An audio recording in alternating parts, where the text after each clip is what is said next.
this group goes under the name of a symmetric group of degree or size of degree n. N is the number of objects in your set. Okay, and I'll come up close. I hope this is in focus. You can see that the title is the symmetric group. Okay, so this is a textbook all about the symmetric group.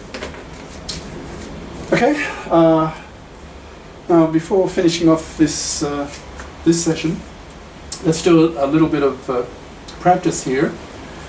Now, so we're given here two permutations. The degree is 5, so we have 5 objects, and so the first permutation is labelled X, and the second is labelled Y, and these are two members of this group. Okay, so we just have two members, and then we're asked to find what is XY. Now, strictly speaking, right, this is the multiplicative notation. Strictly speaking, I should have a little binary operator in there, right? That binary operator is just followed by. Okay, now there's a certain convention needed here. Like, which one goes first? Which of these two is the operator, the first permutation? And did you hear that? Thunder? Rainstorm. Okay, so the convention is it's the right-hand one that goes first. So in a sense, you could say like XY would be like XY, and like there are your 5 things that you're permuting. Okay, so you apply the Y first because it's sort of the inner one, and then you apply X. So when you're talking about permutations, the right-hand one you do first. All right. So let's do that. So we'll apply this one first, and then this one. So 1, 2, 3, 4, 5. 2, 3, 4, 5, 1. So that's Y. And now let's so XY will be 1, 2, 3, 4, 5. Okay, now watch how I do this, right?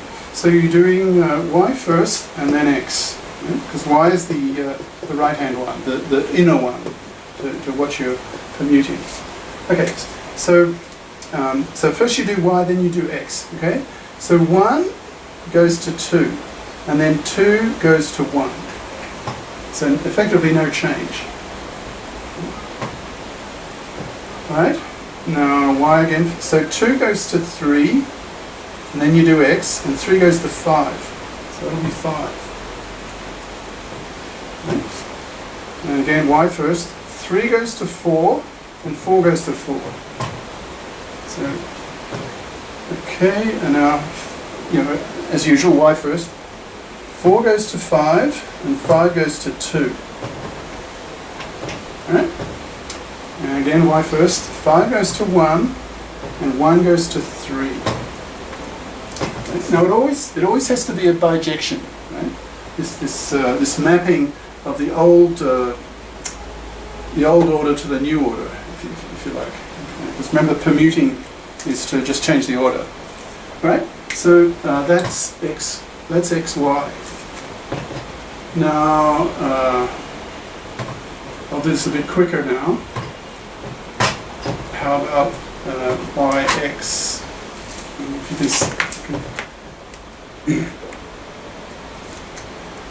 Now how about YX?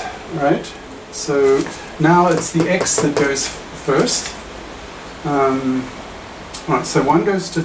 So you do. This is the right-hand one. So you do X first. So 1 goes to 3, and 3 goes to 4. Okay.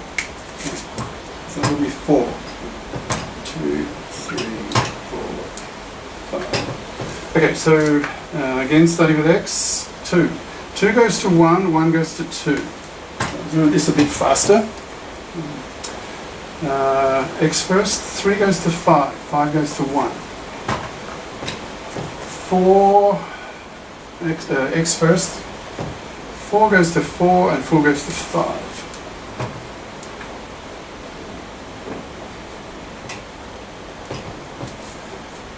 X first, 5 goes to 2 and 2 goes to 3. Right? So we've found yx.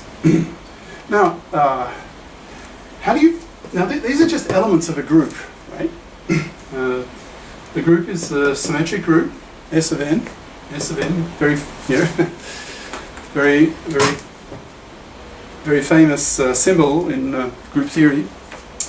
There's a lot of work been done on permutations, including the famous. There are a lot of symmetric groups amongst the simple groups, in a sense, in a manner of speaking. I've talked about them a few times, and we'll probably continue to talk about the simple groups, the finite simple groups, for years. Fascinated by them. All right. How about the inverse? Now these are elements of a group, right? And therefore each element has an inverse because it's a group. That's part of the definition of a group.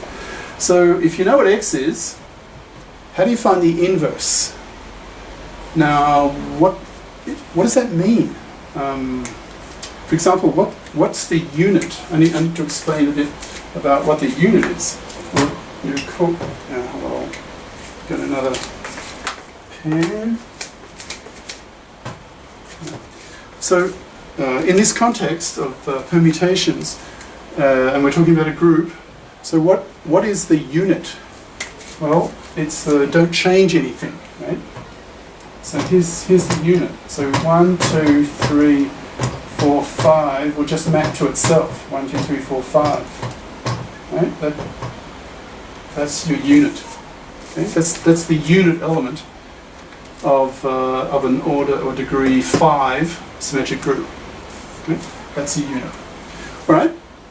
Now the inverse. So inverse of X will just be E, right?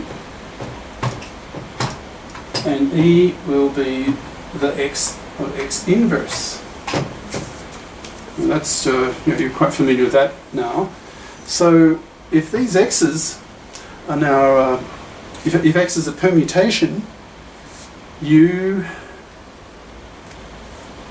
want to find some permutation of this one, starting with this, using this information, and finding an inverse, so that when you multiply, when you apply two permutations one after the other, you'll get this, you'll get the unit. Well, look, I'll watch. So.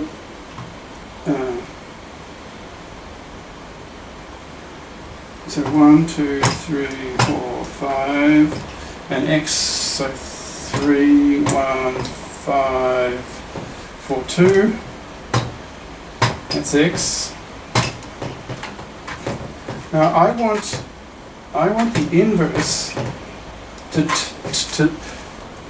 start with this and bring me back to this, okay? I want the inverse to cancel out, in a manner of speaking, this permutation, to bring me back to that. So watch.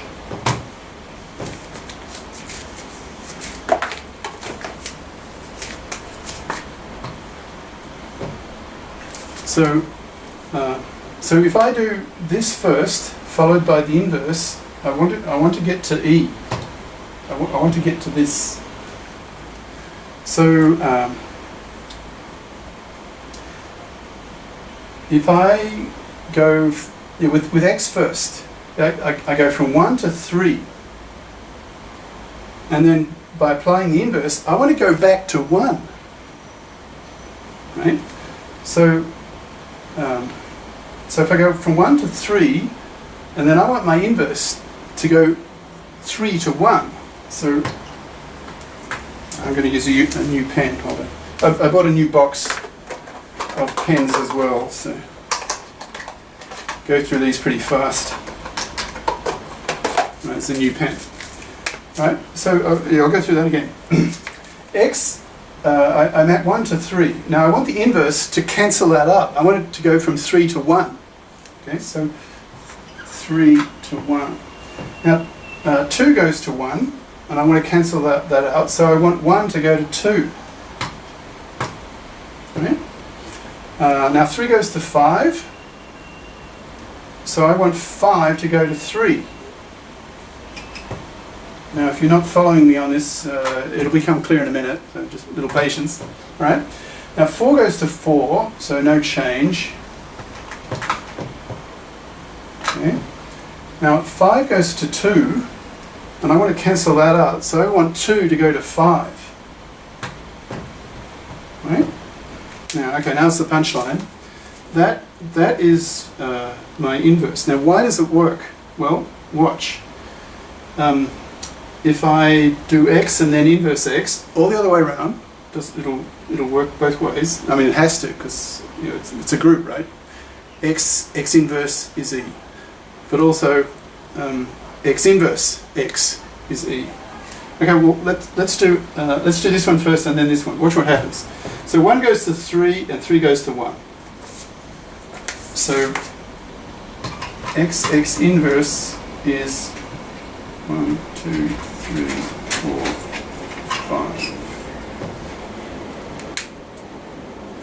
5.